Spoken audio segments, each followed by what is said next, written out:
हमारे किसान भाई कहीं कहीं अपनी कुछ बातों को लेकर के आंदोलन कर रहे हैं। ये बात ठीक है कि आंदोलन करना हर किसी का लोकतांत्रिक अधिकार है।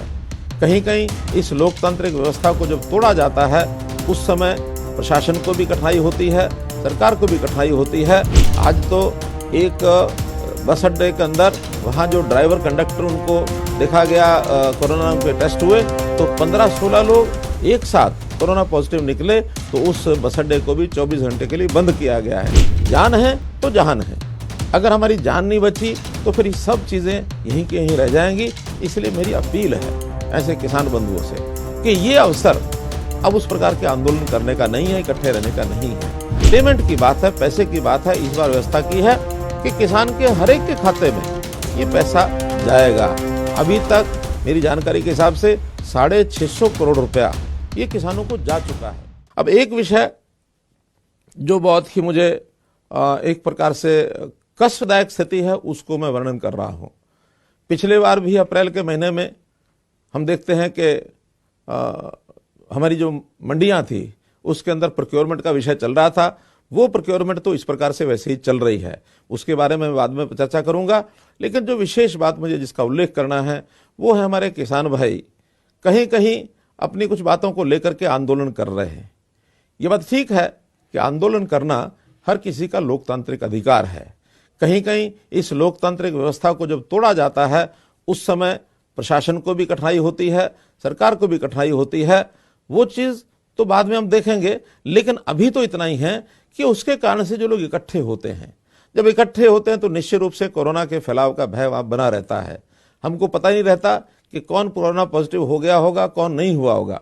जहाँ जहाँ लोग इकट्ठे होते हैं वहाँ की अब चर्चा हम करें तो बहुत स्थानों पर कई विद्यालयों में विद्यार्थी अथवा सामूहिक रूप से उनके अध्यापक, आज तो एक बस अड्डे के अंदर वहाँ जो ड्राइवर कंडक्टर उनको देखा गया कोरोना के टेस्ट हुए तो 15-16 लोग एक साथ कोरोना पॉजिटिव निकले, तो उस बस अड्डे को भी 24 घंटे के लिए बंद किया गया है। तो ऐसा निश्चित ही जहां लोग इकट्ठे बैठते हैं, दिन रात एक साथ रहते हैं, तो कोरोना के होने का एक संभावना बनी रहती है। मैं ये कहता हूं कि आखिर आंदोलन कोई भी एक बात लेकर के हम मानो बैठे हैं, हमारे अधिकार कोई बात हम कर सकते हैं कि हमारे अधिकार हैं, इसको सुरक्षित करना है, हमारी समस्याएं हैं, इसको हल करना है। विवाद हो सकता है कि वो समस्याएं हमारी कैसी हैं, कैसी नहीं है, हल होगा नहीं होगा, ये एक विचारों का अंतर हो सकता है। लेकिन आज विषय है महामारी का। ये महामारी एक संकट है। इस संकट की उपस्थिति में कहीं कोई विवाद नहीं है। ये संकट पूरे देश और दुनिया का है। ये संकट हमारे अंदर भी आ चुका है। हर प्रदेश में, आसपास के प्रदेशों में हजारों की संख्या में लोग प्रभावित हो रहे हैं। तो आखिर हम भी इन सावधानियों को क्यों ना बरतें। जान है तो जहान है। अगर हमारी जान नहीं बची तो फिर ये सब चीजें यहीं के यहीं रह जाएंगी। इसलिए मेरी अपील है ऐसे किसान बंधुओं से कि ये अवसर अब उस प्रकार के आंदोलन करने का नहीं है, इकट्ठे रहने का नहीं है। आपके आंदोलन को दर्ज किया जा रहा है। मैं तो यहां तक कहूंगा कि अगर कोरोना न हो, दोबारा से भी आपको इसी स्थिति में ऐसे ही आकर आंदोलन करना, हमको कोई आपत्ति नहीं है। लोकतांत्रिक व्यवस्था बनाए रखनी चाहिए। लोकतंत्र जैसा हमारे अधिकार है, ऐसे दूसरों का भी लोकतंत्र का अधिकार है। तो हम किसी दूसरे के कष्ट का भी कारण न बने। तो मैं तो यही चाहूंगा कि हम लोग आज इस आंदोलन को यहीं समाप्त करें, अपने अपने स्थानों पर जाएं, अपने परिवार की भी चिंता करें, अपनी भी चिंता करें, अपने समाज की भी चिंता करें। कोरोना हुआ है तो उसका इलाज कराएं। कोरोना आगे फैले नहीं तो उसकी सारी व्यवस्थाएं जो प्रबंध बताए हैं वो सब प्रबंध करें। ये एक बहुत बड़ा एक मानव के प्रति जो उपकार है वो हम सबका होगा। तो हम सब सावधान यदि रहेंगे तो निश्चित रूप से ही ये एक काम जो हमारा दायित्व बनता है, सबका सामूहिक दायित्व, उसको हम जरूर कर पाएंगे। जहां तक मंडियों में इस समय प्रोक्योरमेंट की बात है, प्रोक्योरमेंट पिछले वर्ष भी कोरोना के समय में ही हुई थी और ठीक प्रकार से सारी व्यवस्था हमने की थी। बाजारों में भी हमने मास्क उपलब्ध कराए थे, सैनिटाइजर उपलब्ध कराए थे और सब लोग दूरी बना करके रखें, ऐसे काम सबने किए थे। और मंडियों के परचेज सेंटर्स ये हमने अलग से बनाए थे, बड़ी संख्या में बनाए थे। इस बार भी हम वो सब कर रहे हैं। हमारी प्रोक्योरमेंट में इस समय आधे से ज़्यादा अनाज जो है वो मंडियों में आ चुका है, लगभग 60%। 80 लाख मीट्रिक टन ये अनाज आना है। 50 लाख मीट्रिक टन ये अभी तक आज तक आ चुका है, जिसमें से 40 लाख मीट्रिक टन इसकी एक प्रकार से खरीद की जा चुकी है और 25 लाख मीट्रिक टन लगभग उसका उठान भी हो चुका है। तो ये उठान हर दिन बढ़ोतरी इसकी हो रही है, उठान जल्दी से जल्दी हो, ये हमारा प्रयत्न है।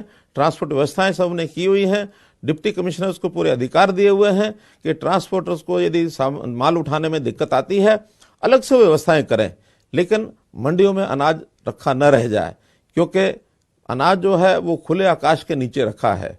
जैसा हम देख रहे हैं आज भी वर्षा का मौसम हरियाणा में बना हुआ है, कहीं अगर वर्षा आती है तो उस अनाज का नुकसान हो सकता है। वो नुकसान चाहे किसान का हो, चाहे सरकार का हो, चाहे किसी एजेंसी को हो, एफसीआई का हो, आखिर तो हमारा सबका नुकसान है। प्रदेश का नुकसान, किसान का नुकसान, जनता का नुकसान, देश का नुकसान, आखिर हमारा सारा सबका नुकसान है। तो ये नुकसान किसी का न हो, इसकी सावधानी बरतने के लिए आज जो अनाज आए हुए हैं उसका जल्दी से उठान हो, ऐसा मैं सभी एजेंसी के ट्रांसपोर्टर्स को कहूंगा, डिप्टी कमिश्नर्स को भी कहूंगा।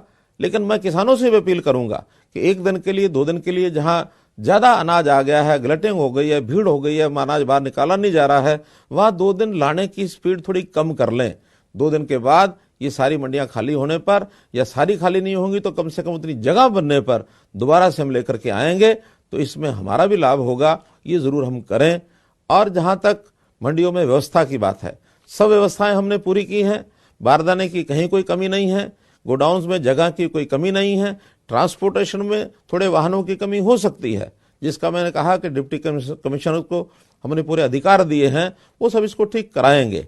और जहां तक पेमेंट की बात है, पैसे की बात है, इस बार व्यवस्था की है कि किसान के हर एक के खाते में ये पैसा जाएगा।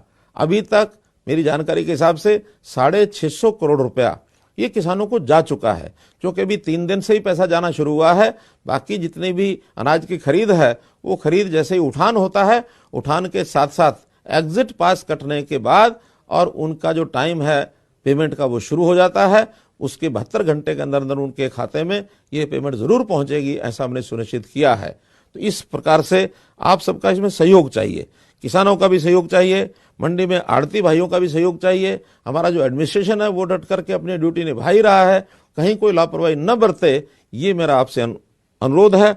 मैं फिर से आज उसी विषय पर आऊंगा कि जो कोरोना की महामारी है इससे हमको बचना है, और ये लगातार दूसरे वर्ष का ये क्रम चल पड़ा है।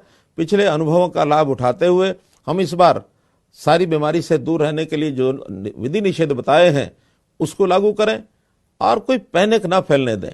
खास करके मैं हमारे जो मजदूर भाई हैं, जो फैक्ट्रियों में काम करते हैं, उनसे मैं आग्रह करूंगा कि यहाँ रहें चाहे अपने प्रदेश में रहें, घर में रहें, स्थिति एक जैसी है, कहीं अंतर पड़ने वाला नहीं है।